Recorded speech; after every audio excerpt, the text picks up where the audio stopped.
Бисмилля деп, мына бүгін дағы bir евро трешка, мини евро трешка деп қойып. Мына қарасаңыздар, бүгін дағы клиентіміздің ключін алдық. Бұл кіре береші. Бұл болсам, мынандай прихожкасы. Біз алып атқанда, ушул перегородкалар жоқ болчу. Бирок застройщиктен бонус болгонбу, же адашып кылып алышканбы? Ушундай перегородкалар коюп коюптур. Киргенде эле бул жерге кухонный зона. Бул жагы бир комнатасы болот.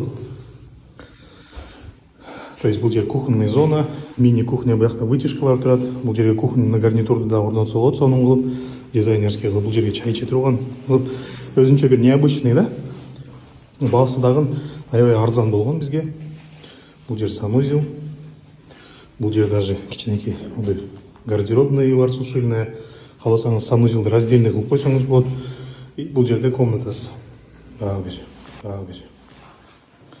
Көрдүңүздөр, вроде бы 46 квадрат метр баасы дагы арзан түшкөн. Бирок 3 комната квартиранын функциясын аткарат да. Вот көрдүңүздөр, дагы бир жолу кире бериши.